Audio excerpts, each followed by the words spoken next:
Сайн байцгаана уу? За өнөөдрийн хичээлээр бүгдээрээ дэлгэц бичдэг програм болох Occam Script-ийг хэрхэн ашиглахыг сурах болно. За нэгдүгээрт нь бүгдээрээ Occam-оор татаж суулгах нь, хоёрт нь Occam програм дээр ямар тохируулга хийдгийг тэдгээрийг хийн, гуравт нь түүнийг ашиглаж сурах гэсэн. Ийм гурван зүйлийг сурах нь. За ер нь бол дэлгэц бичдэг програмууд маш олон байдаг. Үнэтэй болон үнэгүй олон төрлийн програм байдаг. Тийм ээ. За эндээс бол миний хувьд бол хамгийн шилдэг үнэгүй одоо ашиглахад хялбар програм бол Occam програм. Occam. Дээр нь бол Sherix-ийг ашигладаг. Тэгээд OBS гэх ийм програмуудыг ашигладаг. За анх удаага одоо Screen Record програм ашиглах гэж байгаа хүнд бол Occam бол маш хялбар, шилдэг сонголт байх болно. За тэгээд Occam-а яаж суулгах юм бүгд За тэгэхээр энэ Occam-ыг суулгахдаа энд байгаа линкэн дээр дарж болно. Эсвэл энд байгаа линкэн дээр дарж болно. За тэгээд энэ тухайн линкэн дээр маус авч, маусныхаа баруун төвчийг дараад энэ Open link new tab гэж шинэ табн дээр нэг гэдгийг дарчаарай. За бүгдээрээ Occam програмаа татах вебсайт руу ороод ирлээ. За одоо ингээд доош нь гүйлгээд хараарай. За энд байж тий Occam free download гэдэг. За тэгэхээр Occam нь ямар үзүүлэлттэй компьютер дээр суух вэ гэдгийг энд харуулсан байна. За үйлдвэрлэлийн систем нь болохоор Windows 7, 8, 10 гэсэн үйлдвэрлэлийн системтэй компьютер дээр суух нь мөн Vista 2003 үйлдвэрлэлийн системтэй компьютер дээр ч гэсэн суух юм байна. За энд болохоор спүүний үзүүлэлт, санахаа үзүүлэлтүүдийг харуулсан байна. За тэгээ энэ бид нэрээ одоо хэрэглэж байгаа юм болохоор үнэгүй үйлбэр гэж юм тийм ээ. За одоо тэгээ Occam татахдаа энэ хоёр төвчний энэ exe Occam гэсэн энэ төвчин дээр нь дарна. За дарлаа. За ингээд дарахаар чи энэ баруун доод зүүн доод болонд нь Occam юм татагдсан харагдаж байна. За одоо энийг Occam-аа суулгахдаа энэ дээр хоёр төвшчин.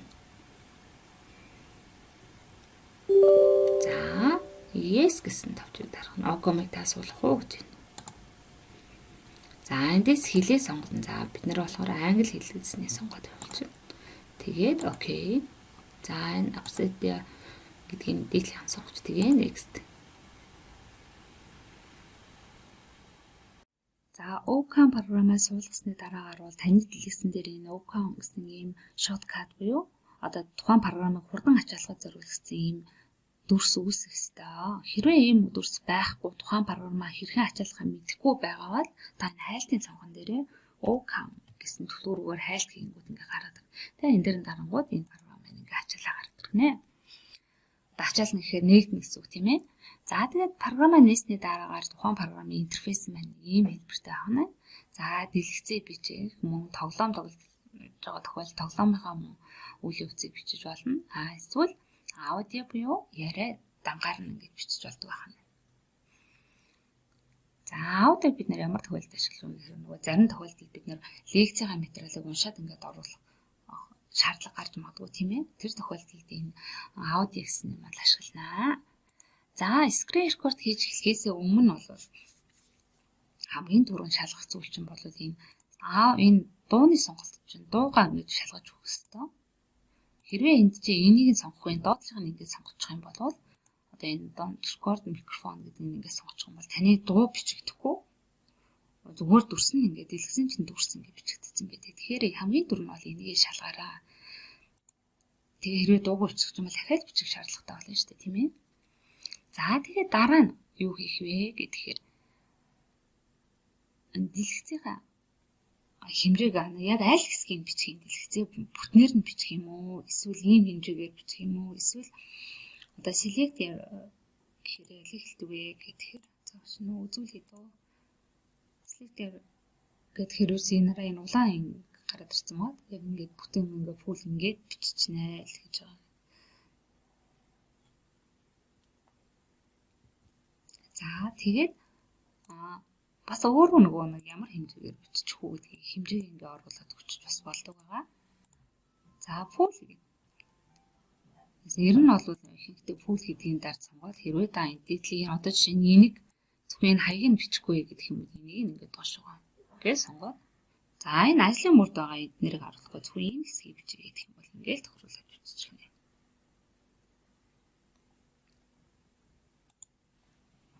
За энийгээ тохируулнаа.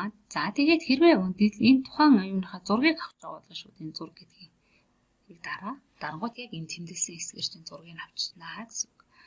За тэгээд одоо дэлгэцээ бичиж эхлэх юм бол рекорд гэдгийг ингээд дараал ингээд бичиж тавьчих гэсэн үг.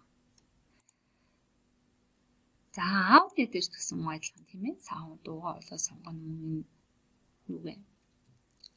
Багш нэрээ бас энэ дээр нэг юм. За энэ код гэдэг дээр юу юм бэ гэхээр за энэ автомат гэдэг энэ болоод ер нь бол байнга ингээд байлгаж ирсэн дээр хэрвээ шаардлагатай бол зарим тохиолдолд бид нар одоо жишээлбэл movie файл форматаар файл бичих шаардлагатай бол гэж үзнэ тий. iPod-д зориулсан MP3-оор бичих шаардлагатай гэдэг юм бол эндээс ингээд сонгоод одоо видеоныхоо форматын төрлийг сонгож өгнө гэсэн үг байхгүй юу? За хэрвээ бид нарт одоо хөдөлгөөнтэй зураг хэрэгтэй гэж бодъё тийм ээ. Тэгэх юм бол энэ GIF animation гэдгийг сонгоод биччихнэ гэсэн үг. Ингээд сонгонгуудаа record гэдгийг дарангууд бид нэр за энэ хэсэг маань ер нь одоо ингээд гүйлгэж байгаа эднэр маань ер нь бол хөдөлгөөнд дүрс болж дүрс нэ зураг ийм форматаар таадуулаад за энэ хатуулаад яг саяных шиг ингээд хөрвүүлж байна. За тэгэхээр одоо энийгээ тэгээд энийгээ ер нь бол эхлээд энэ сонгож байгаа. Зарим тохиолдолд бид нөгөө хөдөлгөөнтэй зураг гэдгийг сонгочоод мартаад энийг сонгохгүй нөгөө мартаад баг зураг бичсэн байдаг шүү. Тэгэхээр энэ бичгээс өмнө л кодоо сонгох, кодоо шалгах нь байна, мөн энэ саундаа шалгах нь байна, тийм ээ. За тэгээ аут гэдгийг автомат бичлэгт гэдгийг сонгож байна. Энэ болохоор өндөр нэгтралтай MP4 гэсэн форматаар бичдэг байна. За ингээд бичлэгээ ингээд бүх тохируулуудаа хийгээд дэлгэцийн хэмжээ тохируулсны дараа рекорд гэж бичээд эхлэн тийм ээ. Зогсоохтой болохоор пауз аваад ингээд зогсоож болно тийм ээ. Эсвэл стоп гэсэн дараад бүр зогсоочж болно. За ингэснийхээ дараагаар одоо бид нэр бичсэн бичлэг байна хаана байх вэ? Түүнийг яаж олох вэ гэхээр энэ open гэдэг энэ авсны зурган дээр тарж байна. За тэгэхээр бид нэр хамгийн сүүлд бичсэн зураг маань ингээд энд харагдаж байна тийм ээ. Хамгийн доор нь. Тэгэл энэнийхээ нэрийг болохоор та маусныхаа пароныг дарж агаад ингээд нэрийг ингээд хадгалчихна. За чинь би бол ингээд хийчих гэсэн. Outcome заавар. Тэгэхгүй бол нөгөө олон бичлэг хийж байгаа тохиолдолд бид нөгөөдгөө дараа нэргэж хайж олоход айгүй хэцүү болдог тийм ээ. За ингээд энэ бол гол үндсэн тохируулга байх нь байна тийм ээ. За эдгээр тохируулгуудыг хийгээл та бичиж явахд бол ямар нэгэн асуудал гарахгүй. За энэ дээр та шаардлагатай тохиолдолд нэмэлт тохируулгуудыг бас хийж өгч болдог байгаа. За тэхийн тулд яг хөө хэрэг миний үд өрөөгөө хараад энэ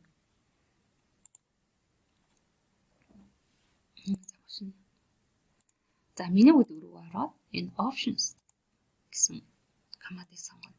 За эндээс record хийгдэх үед хийгдэх одоо тохируулгуудыг энд бол хийж өгдөг байгаа. За дэлгэцийн хэмжээ ер нь нэгтрал нь ямар ах ингээд эндээс бас мөн тохируулж болдог байна тийм ээ. За бид нэр 1080 нэгтралтаар бичих үү. Эсвэл 720 нэгтралтай байх юм уу гэвэл эндээс та юу гэдэг тохируулчихна гэсэн. За тэгээд энэ нөгөө бас select одоо одоо айл хэсгийг бичгээгээ тохируулдаг юмнуудыг энэ харуулах уу гэсэн тохируулгуудыг энэ бол нэг чухал юу гэж бодож байна. За тэгээд саунд байна тийм ээ. Зургийн тохируулга байна. За зургаа ингээд шууд автоматар одоо сайн нөгөө энэ дээр дараад шууд зараа авдаг шүү дээ тийм ээ. Авахд ямар форматаар зураг маань хадгалагддаг гэдгийг энэ тохируулж өгдөг автоматар. Тэгэхээр энд JPG гэх юм бол ингээд JPG-гээр нэгтрал нь хэд байх вэ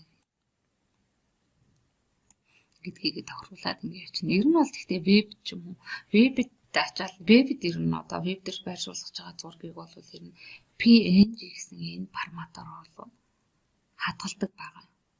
Энэ нь яагаад гэвэл нэгтрал нь нөгөө саяны өмнөх форматыг бодвол арай бага тэгсэн хэрнээ маш хурдан ачаалдаг веб зориулсан болохоор ер нь бол вебийн хамгийн чухал зүйл бол хурдан ачаалж явах хэрэгтэй шүү дээ. Хэтэрхий том зураг одоо стандарт нэмлэгэр бэлдээгүй зураг оруулах юм бол вебийн чинь үйл ажиллагаа нь удаашрна гэсэн үг. Хэрэглэгч ороод ачаалах гэхээр бас илүү хугацаа зарцуулнаа гэсэн үг тийм ээ. За тэгээд энийг ингээд сонгоод окей гэсэн товчийг тарчнаа. За мөн хөдөлгөөнтэй зургийг ер нь яаж авах юм, ямар хэмжээтэй авах вэ гэл мөн энэ дээр бас тохируулгуудаа хийж өгч болох нь тийм ээ. За hotkeys гэдэг нь яг юу юм бэ? Энэ бас чухал шүү. За энэ болохоор гараас нөгөө одоо маусаар ингэж рекорд энэ хийхгүй бичиж эхлэхдээ шууд F2 гэсэн товчийг дарна. Хэрэг пауз зогсоож байгаа бол Shift F2. Тэгээ хэрэг зураг авахар бол F3-ыг дараад ингээ явчихнаа гэдгийг энд бол тохируулж өгдөг байгаа. За тэгээд энэ дээр бас одоо энэ рекорд хийх одоо хэмжээг тохируулж байгаа шүү дээ. Дэлгэцийн аль хэсгийг ингэ тохируулах уу гэдэг. Тэр юу харуулах нэг энтриг бол F7-оор ингэ зохицуулж болно гэдэг ингээд оруулаад өчөж байна. За эффект гэдэг дээр бас хөөрхөн юу нэ тохируулж болдог байгаа. За одоо ингээд багш нь ингээд бичингүүд нэг юм шар юм гараад ингээд маа дарангууд нэг юм од гарч байна шүү дээ, тийм ээ. За эднэрийг болохоор хэндээс тохируулж өгч байна. Style гэдэг дээр энэ зүгээр дугуй байх юм уу, од байх юм уу, эсвэл энэ дугрын өнгөтэй тэгээд янз бүрийн гоё юм однууд гарах юм уу, эсвэл ганцхан сонгосон өнгөөр авах юм уу гэл ингээд бүх тохируулгуудаа бол хийчих болно энэ хөргөн маусных нь. За надад болохоор энэ од байна хөргөн л санагдаад. Тэгээд эндээс ямар өнгөний од гарах вэ гэдгийг бас сонгочих болно. За тэгэл энэ дээр чинь энэ хэмжээ чинь ямар ах энэ дээр гарч байгаа энэ юмдын хэмжээнүүд тэгэл энэ том бахан мөчч энэ одоо одны чинь нөгөө юу ямар ах гэдгийг харуулдаг юм л да. Зураасны гадна хүрэнийх нь хөргөн. За тэгээд энэ хадгалах save гэдэг энэ маш чухал. За таны бичсэн видеочийг аль хавцсан автоматар хадгалагдсан бэ гэдгийг бүгдээрээ тохируулж өгөх хэрэгтэй. За тэгэхээр энэ дээр шинэ хавцас үүсгэж болно тийм ээ. Өөрөө та өмнө үүсгэх хэрэгтэй яхна шүү дээ. Энэ дээр шинэ хавцас үүсгэх гэсэн сонголт байгаа болохоор өмнө үүсгэсэн фолдероо сонгож өгч болно. Эсвэл шууд энэ Ocom-ийн үндсэн тохируулганд янараад Documents Ocom гэсэн хавцсан дотор хадгалагдана гэж тийм ээ. За энэ дээр C дискний хэрэглэгчийн Asus гэсэн энэ Documents-ийн Ocom гэсэн хавцанд хэрэглэгдэнэ. Юу хадгалагдана гэдэг нь л ийм заагдсан байна. За тэгээд time лимит гэж юм. За тэгэхээр ингэ нөгөө хэдэн секунд бичээд шууд автоматар зогсох юм. Тэр тохируулгуудыг бол энд хийж өгдөг байгаа. За тэгээд бид нар нөгөө заримдаа ингэ нөгөө Ocom ингэхээр энэ нэг хэсэг нь гардаг шүү дээ. Ингэ одоо ингэ дэлгэсэн дээр ингэ. Одоо энэ хэсгийг харуулахгүй бай гэж бодъё. Ocom-ыг ч ачаалангууд ийм дэлгэс гараад ирж байгаа хгүй. Тэгэхээр энийг бид нар заавал ингэж нөгөө ажлын мөрлөнгөө ингэ буцаах хэрэг гардаг тийм ээ. Тэгэхэд энэ нь ингээд давхар бичээд. За тэгхгүйгээр шууд одоо энийг одоо ингээд доошоо буулгах хугацааг л тохируулж өгнө шүү дээ. За ингэж буулгасны дараа шууд ингэж буулгаад ирэн чамд хэдэн секунд хэрэгтэй. Тэрийг л энд тохируулаад тэгээд 3 секунд гэж заачих юм бол 3 секундын дараагаас Ocom бичиж эхэлнэ гэдгийг хаана тохируулах вэ гэхээр энэ time limit гэдгийнхаа энэ start new record гэдэг дээрээ ингээд заагаад өчтдөг шүү. Хэдэн секундын дараа бичиж эхэлнэ гэдэг их цаа. За би бол нэг хэнийг сонгоод идэх юм уу. Тэгэл өөрөө яг одоо хэрэггүй энэ хэсгийг бол нөгөө тастаж тайрдаг нөгөө програм дээр авал тастаад ич болно. За тийм програм байхгүй тохиолдолд бол саяны энийг бол ашиглавал цэвэрхэн болдог шүү. За тэгээд энэ watermark гэдэг чинь. За энэ юу юм бэ гэхээр нөгөө видеоны чин дээр одоо таны хийсэн бүтээж шүү эсвэл таны лого эсвэл таны таныг илэрхийлсэн тэмдэгт эсвэл зураг энтрийг оруулж өгч болдог гэсэн үг байхгүй юу. За багшаахнууд бол өөрийнхөө ингээ логог оруулаад гэсэн байгаа. За бичлэг хийж байгаа тохиол та нар анзаарсан байгаа. Энд нь ингээ манай лого гараад идэг тийм ээ. Ийм лого энэ дээр нь гараад идэг. Тэрийгээ тохируулаад өгчихсөн гэсэн. За тэгээ өөр янз бүрийн зураг гэсэн үү тийм. Тэгээ тэрнийхээ байрлал нь хаана гарах юм бэ? Дээд үнцгэнд нь байх юм уу эсвэл бүр энд байх юм уу гэх тийм. Тэгээ хамгийн надад бол зүүс юу байрч нь бол энэ юм байна гэдгийг энэ дээр үцгээр нөгөө ярьж байгаа юм дээр нь тавцаж гараад идэг юм лээ. За тэгээд энэ хэмжээ нь ямар ах юм гэдгийг бас тохируулаад энэ нөгөө 100 тод харагдах юм эсвэл бүдгэрүүлэх юм уу гэдэг дээр тийм ээ. Тэд нэрийг энэ дээр нь зааж өгдөг байгаа. За тэгээд веб камер. За энэ веб камер гэдэг нь болохоор нөгөө өөрийнхөө одоо энэ дээр чинь жижигхэн өөрийн чинь дүрс гарч харагддаг шүү дээ. Тэгээ энийг дарчих юм бол дараад ингээд бичих юм бол таны дүрс чинь энд нь жижигхэн ингээд байдлаар гарна гэсэн үг. За би нэг нотонд хэрэглэхгүй байгаа юм аа. Яг тэгвэл жоохон яг хичээлээ явж байхад өөрийн дүрс ингээд харагдаж байгаа гэж бодохоор нөгөө юм чинь янз бүрийн Жоо энэ хэрэглэхээс эмээгээд байгаа. За та бүхэн бас хэрэглэж болно. За энэ бол нөгөө түрүүний хэлээдсэн тийм багш нь. За эхнээс. За эдгээр сурвалжуудаа хийгээл тэгэл бичээд эхэлчих байна. За тэгээд рекорд ингээд дарчаад энэ ажлын мөр руугаа заавал буулгаараа тийм. Ажлын мөр гэхээр ийшгээл хураагдахыг хэлээд байгаа шүү дээ тийм ээ. За тэгээд багш нас нэрлээ. Багш нар хитрхээ нушуу ч юм уу тайлбарлаад ийж магадгүй. Яагаад гэвэл энэ хичээл юм байна. Нөгөө IT суургүй хүмүүс ч гэсэн бас хэрэгжилж ийж магадгүй гэдэг үднээс багш нь бол хичээлээ айл болох. Одоо хинч ингээд алхмынхын дагуу ингээд хинч ойлгохдохоор байх хэрэгтэй байх гэж бодоод ирнэ. Нилээн юм дэлгэрэнгүй тайлбарлаад явж байгаа шүү. За тэгээ ингээд бичлэг хийгээд ингээд стоп гэдэг ингээд дарчих. Дараад дээрээ дараад бичлэгээ шалгах юм шүү дээ тийм ээ. За тэгээд Ocom ашиглаад маш гоё зохион бичээлүүдээ бэлдээрээ.